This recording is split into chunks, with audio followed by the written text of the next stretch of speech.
అదే RTV app వార్తల్ని క్షణాల్లో చదివే అవకాశం ఉంటుంది. ఒక న్యూస్ పేపర్, ఒక టెలివిజన్ ఛానల్ మీ చేతుల్లో ఎప్పుడూ ఉంటాయి.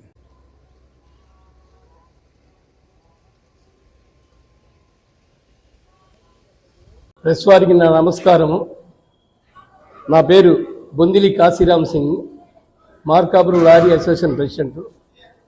కూటమి ప్రభుత్వం వచ్చిన తర్వాత లారీ ఇసుక దోపిడీకి నిరసనంగా మేము 1వ తారీఖున లారీ యార్డులో సమ్మె జరగడం జరిగింది.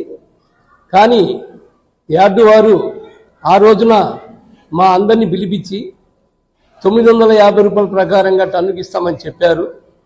కానీ తర్వాత 8 నెలల తర్వాత ఒక నెల క్రితము మాకు 800 రూపాయలు ఇస్తామని చెప్తే మా గిట్టుబాటు ధర కాదని చెప్పినాం మేము.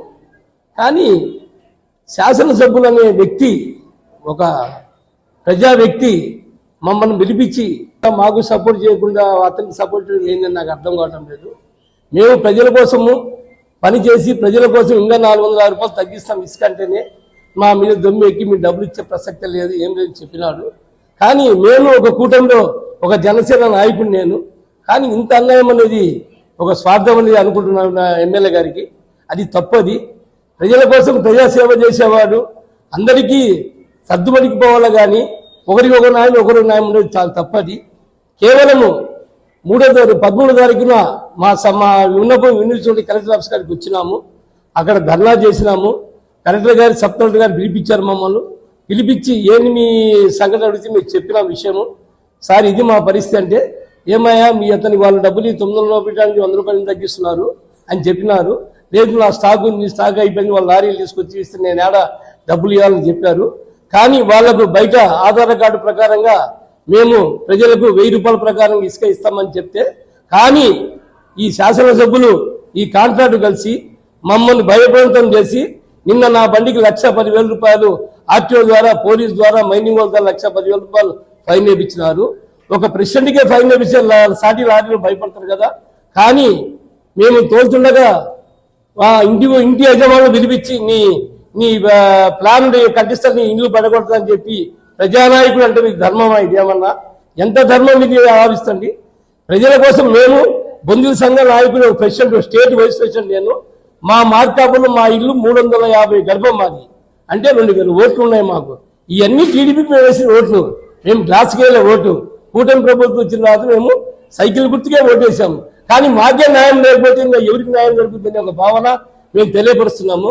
కానీ ఇటువంటి శాసనసభ్యులు నేను ఎక్కడ చూడలేదు, ఎక్కడ వినలేదు.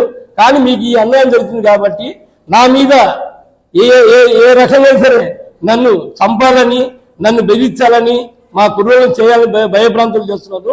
నాకు ఏ హాని కలిపినా కూడా ఇది శాసనసభ్యులకే ఉంటుంది. అది ఒక ఇదిగా చెప్పి ఎస్పీ గారికి కూడా నాకుండా చావు బ్రతుకులు ఉన్నాని నన్ను చంపేస్తానని రిపోర్ట్ ఎస్పీ గారికి రిపోర్ట్ ఇచ్చాను. కలెక్టర్ గారికి విన్నపించుకున్నాను. కానీ దయచేసి నా లారీలు మొత్తం ఆగిపోయినాయి. మేము ఎట్లా బతకాలా, ఏం చేయాలా అంటే, ఇసుక తోలకూడదు, ఇసుక మీరు యార్డుకే తోలాలి, బయట తోలకూడదు. ఇదేమి అన్యాయం ఇది? ప్రజలకు మేము 1000 రూపాయలు తోలుతున్నామంటే మీరు 1200 రూపాయలు, 400 రూపాయలు మీరు కమిషన్ తీసుకుంటున్నారు. ఇది ఎంత అన్యాయము? ఈ చంద్రబాబు నాయుడు గారికి మేము విన్నపించుకుంటాం. ఇది చాలా విఫలమైన చర్యగా భావిస్తున్నాము. ఒక ప్రజానాయకుడు ఈ రకం చేయడం చాలా అన్యాయం. అది ఒక అర్థం చేసుకుని ప్రభుత్వము దాన్ని కలగజేసుకొని మాకు తగు న్యాయం చేయవలసిందిగా కోరుతున్నాము. కానీ నాకు ప్రాణరక్షణ కల్పించాలని నేను ప్రభుత్వాన్ని కోరుకుంటున్నాను. ఇది మాకు కేవలం మా లారీ ఓనర్లు అందరికీ పిలిపించి కొంతమంది సైడ్ అన్నారు, కొంతమంది నా గురించి స్టేట్మెంట్ ఇచ్చారు. నేను ఒక ఏదో చీటర్నని, నేను ఇదేని, నేను అసోసియేషన్ కాదని చెప్పి. అందరికీ తెలుసు లారీ అసోసియేషన్ ప్రెసిడెంట్ కాదు అని అందరికీ తెలుసు. లారీ ఓనర్లకు కొంతమంది 5 మంది బయటికి పోయి చెప్పడం ఇది చాలా అన్యాయము. నేను ఒక చీటర్, వాళ్ళకు నేను గుత్త వాళ్ళ నా మీద చెప్పిన వాళ్ళకు 10 లక్షల దావా వేస్తున్నాను.